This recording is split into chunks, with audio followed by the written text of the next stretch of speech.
সূরা কাউসার একটা ছোট সূরা, এটা নিয়ে প্রায় ১-১.৫ ঘন্টা ২ ঘন্টা ক্লাস নেওয়ার সুযোগ আছে। কিন্তু এটা ইম্পর্টেন্ট যে আমরা এটলিস্ট এই ছোট আলোচনা এটলিস্ট আমরা মনে রাখি যখন আমরা সালাতে দাঁড়াইতেছি। এটা কত খারাপ একটা জিনিস যে যেই সূরাতে বলাই হইছে যে ফাসল্লি লিরব্বিকা, যে তোমরা সালাত আদায় করো এবং আদায় সিনসিয়ারলি আদায় করো, এবং যেটা সূরা মাউনের পরে আসছে এবং যেখানে সূরা মাউনে অমনোযোগী সালাত আদায়কারীদেরকে খুব কড়া ভাষায় আল্লাহ আযজা ওয়া জাল তাদের ব্যাপারে কথা বলছেন নেগেটিভলি। সেইখানে এই সূরাটাকে আমরা ব্যবহারই করি নামাজ তাড়াহুড়া করার জন্য, এবং আমরা ব্যবহারই করি যে না বুঝে তাড়াতাড়ি নামাজ পড়ে ফেললাম, হয়তো অনেকে আমরা কাজা করতেছি বা ইত্যাদি, কিন্তু আমরা সূরাটার স্পিরিটটাই বুঝতেছি না। যে সূরাটা ছোট কিন্তু সূরাটার যে অর্থ এবং তাৎপর্য সেটা আমাদের বর্তমান মুসলিম বিশ্ব পরিবার এবং আমার ব্যক্তি হিসেবে সবার জন্য অনেক গভীর।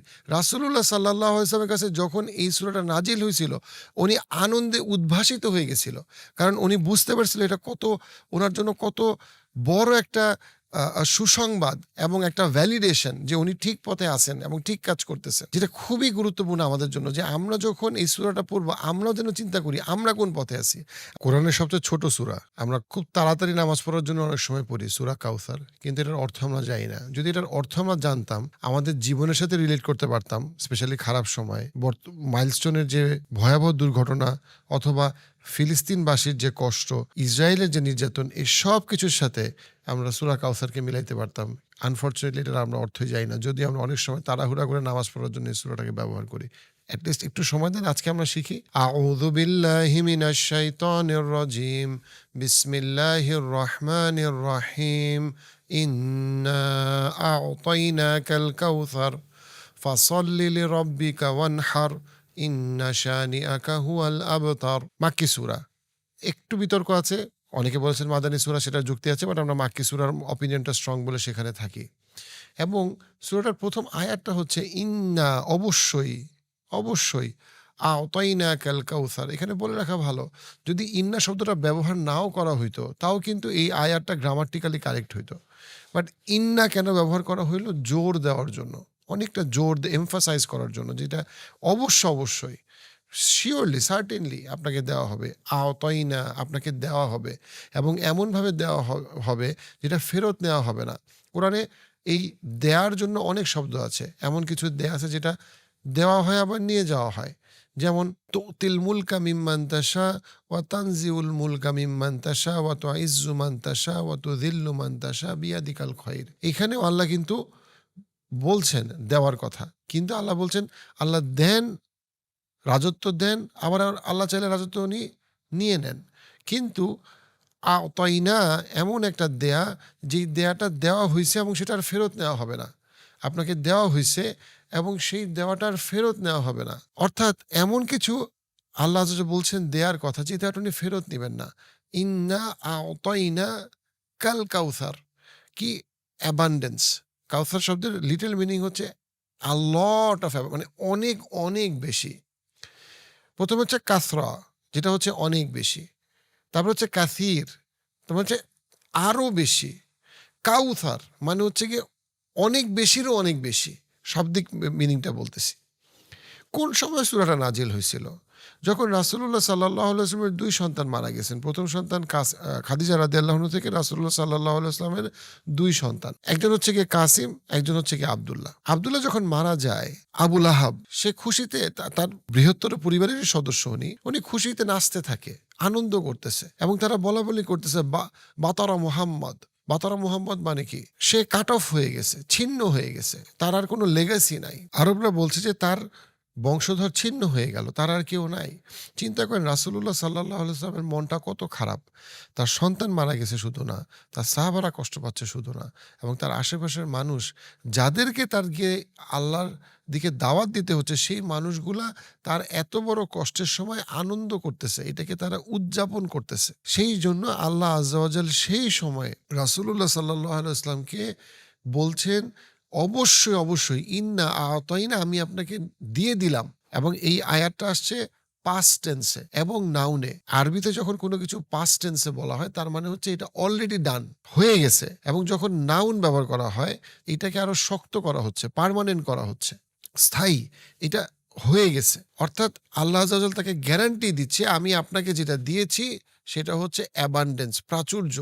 ইবনে আব্বাস রাদিয়াল্লাহু আনহু এই সূরার এই আয়াতের ব্যাখ্যায় বলছেন, আল্লাহ আযজা ওয়া জাল যত রকম কল্যাণ রাসূলুল্লাহ সাল্লাল্লাহু আলাইহি ওয়াসাল্লামকে দিয়েছেন এবং যত রকম অকল্যাণ থেকে উনাকে নিরাপত্তা দিয়েছেন, তার সবকিছু এই শব্দটার মধ্যে আল্লাহ আযজা ওয়া জাল রেখেছেন। এই অ্যাবান্ডেন্স এর মধ্যে রেখেছেন।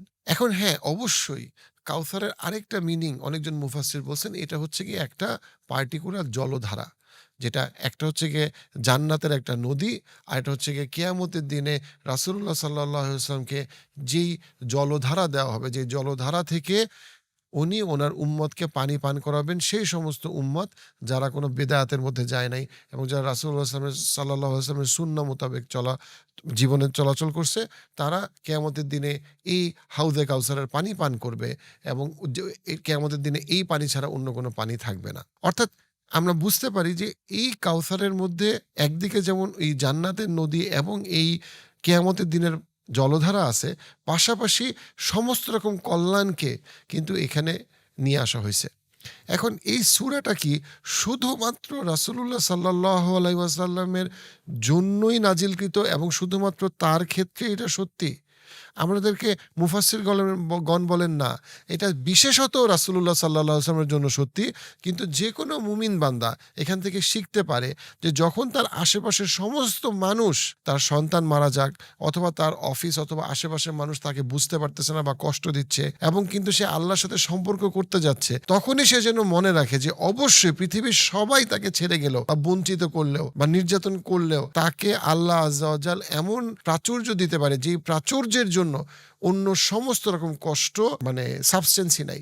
এবং আমরা দেখি মারিয়াম আলাইহিস সালাম, ওনার জন্যও কিন্তু আল্লাহ আযজা ওয়া জাল ওনাকে প্রাচুর্য দিয়েছেন, যদি ওনার অবস্থা ছিল খুবই খারাপ ওই বর্তমান বাস্তবতায়। দেখেন আরবদের যারা আবু লাহাবের মতো জ্ঞানী, ওই সমাজে জ্ঞানী হিসেবে পরিচিত লোক, তাদের টাকা পয়সা আছে, সম্মান আছে, রাসূলুল্লাহ সাল্লাল্লাহু আলাইহি ওয়াসাল্লামের বাইরে থেকে দেখলে মনে হবে বাহ্যিকভাবে তার কিছুই নাই, কিন্তু আল্লাহ আযজা ওয়া জাল গ্যারান্টি দিচ্ছে যে আপনাকে এমন একটা প্রাচুর্য দিয়ে দেওয়া হয়েছে যে প্রাচুর্যের তুলনায় তাদের কিছু নেই। এবং তাদের ব্যাপারে আসছে ৩ নাম্বার আয়াত। এখন দেখেন রাসূলুল্লাহ সাল্লাল্লাহু আলাইহি ওয়াসাল্লামকে কি দেওয়া হয়েছে? কোরআন দেওয়া হয়েছে, তাকে শেষ নবী বানানো হয়েছে, তাকে মাকামে মাহমুদ, তাকে সাহাবী দেওয়া হয়েছে যেরকম সাহাবী অন্য কোনো নবীদেরকে দেওয়া হয় নাই, তাকে এমন একটা লেগাসি দেওয়া হয়েছে যে লেগাসি অন্য কাউকে দেওয়া হয় নাই। ওনাকে রহমাতুল্লিল আলামিন বলা হয়েছে। ওনার চরিত্রের ব্যাপারে যে সার্টিফিকেট দেওয়া হয়েছে, এত হাই সার্টিফিকেট আল্লাহ আযজা ওয়া জাল অন্য কোনো মানুষকে দেন নাই। রাসূলুল্লাহ সাল্লাল্লাহু আলাইহি ওয়াসাল্লামকে যত বড় উম্মত দেওয়া হয়েছে, অত বড় উম্মত অন্য কাউকে দেওয়া হয় নাই। ইসলামকে যত বিস্তৃত বিজয় দেওয়া হয়েছে, অত বিস্তৃত বিজয় অন্য কোনো নবী রাসূলকে দেওয়া হয় নাই। অর্থাৎ রাসূল, এবং এটা জাস্ট আমি অল্প কতগুলা বললাম, আরো অনেক কিছু রাসূলুল্লাহ সাল্লাল্লাহু আলাইহি ওয়াসাল্লামকে দেওয়া হয়েছে। কিন্তু দেখেন যখন উনি বেঁচে ছিলেন, স্পেশালি যখন উনি মক্কার জীবনে ছিলেন, উনি কি এই জিনিসগুলো দেখতে পাইছেন? না, উনি দেখতে পায়নি।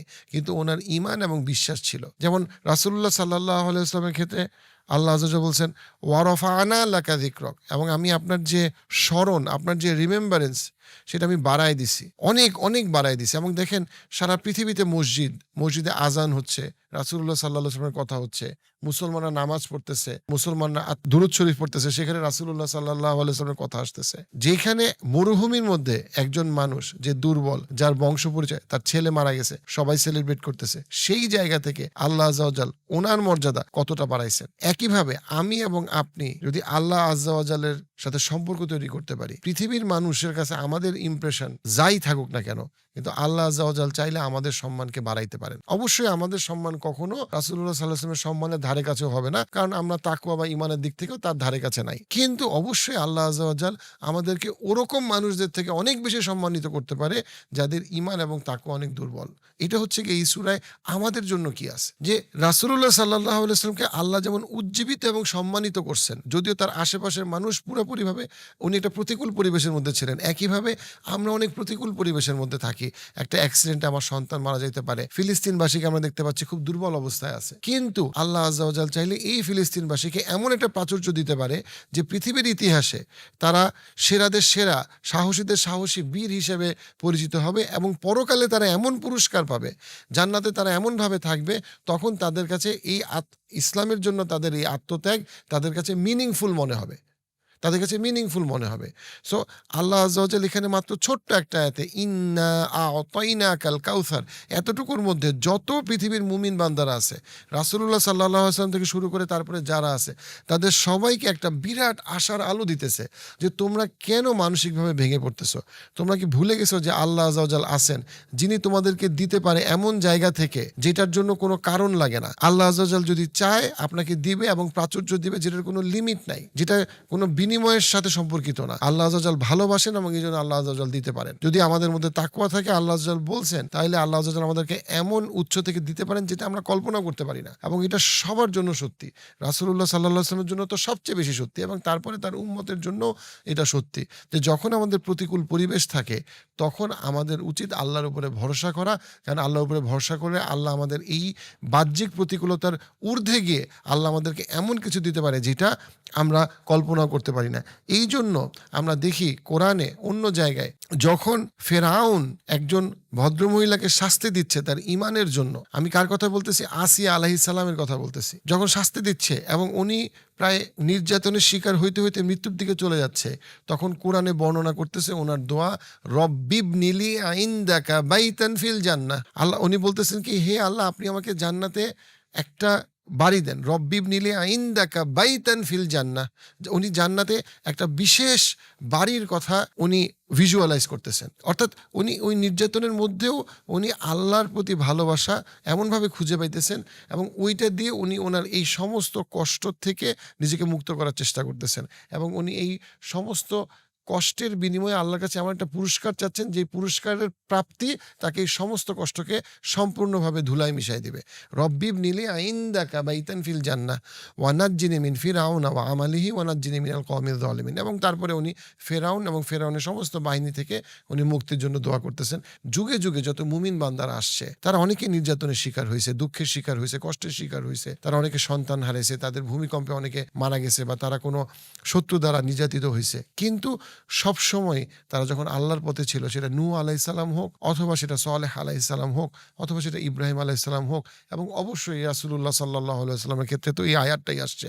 আল্লাহ আজ্জা ওয়া জাল বলতেছেন যে তুমি যদি ঈমানের পথে থাকো, তাকওয়া তাওহীদের পথে থাকো, তোমার জন্য গ্যারান্টিড আল্লাহর পক্ষ থেকে এমন পুরস্কার যেটা কোনো বিনিময় দিয়ে বোঝা যাবে না। তারপরে বলতেছেন এখন আমাদের তারপরে করণীয়টা কি?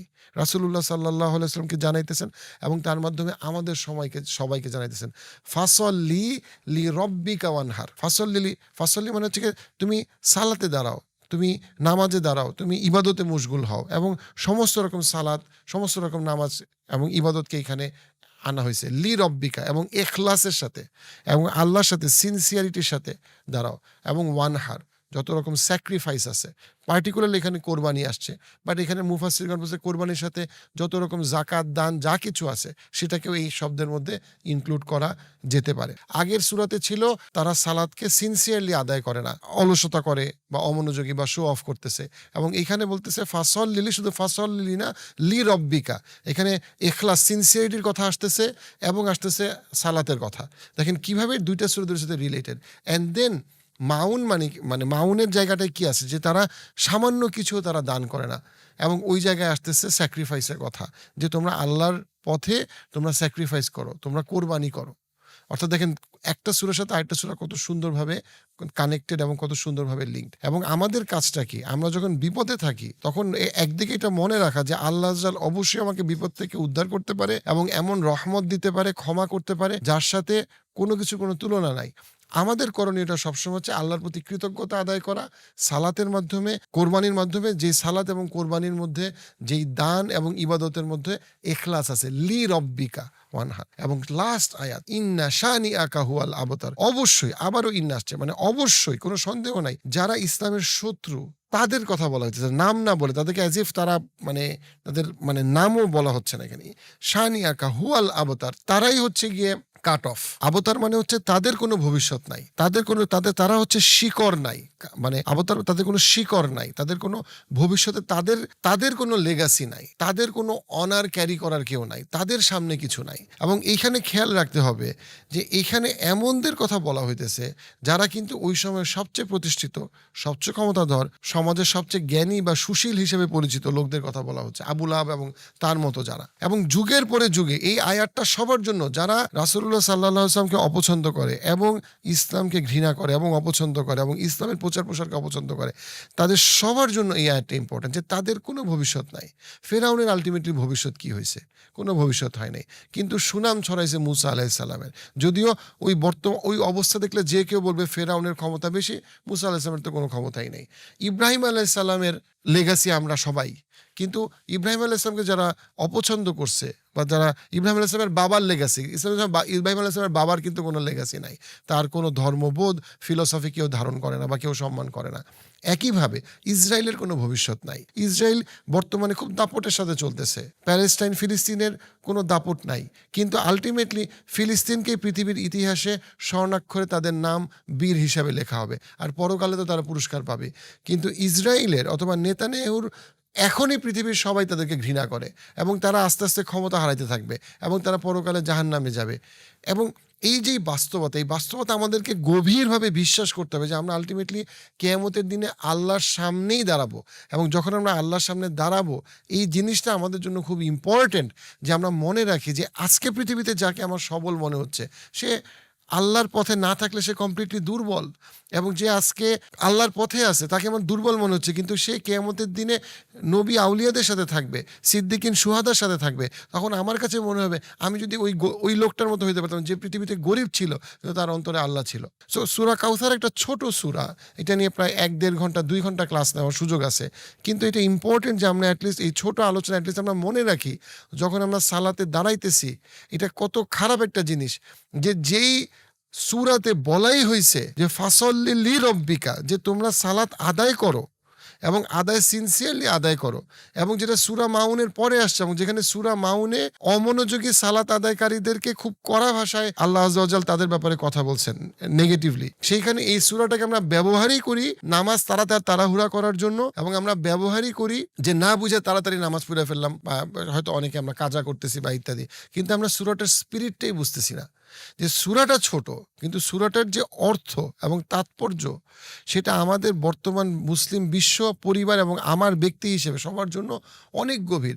রাসূলুল্লাহ সাল্লাল্লাহু আলাইহি ওয়াসাল্লামের কাছে যখন এই সূরাটা নাজিল হয়েছিল উনি আনন্দে উদ্ভাসিত হয়ে গেছিল, কারণ উনি বুঝতে পারছিল এটা ওনার জন্য কত বড় একটা সুসংবাদ এবং একটা ভ্যালিডেশন যে উনি ঠিক পথে আছেন এবং ঠিক কাজ করতেছেন, যেটা খুবই গুরুত্বপূর্ণ আমাদের জন্য। যে আমরা যখন এই সূরাটা পড়বো আমরাও যেন চিন্তা করি আমরা কোন পথে আছি।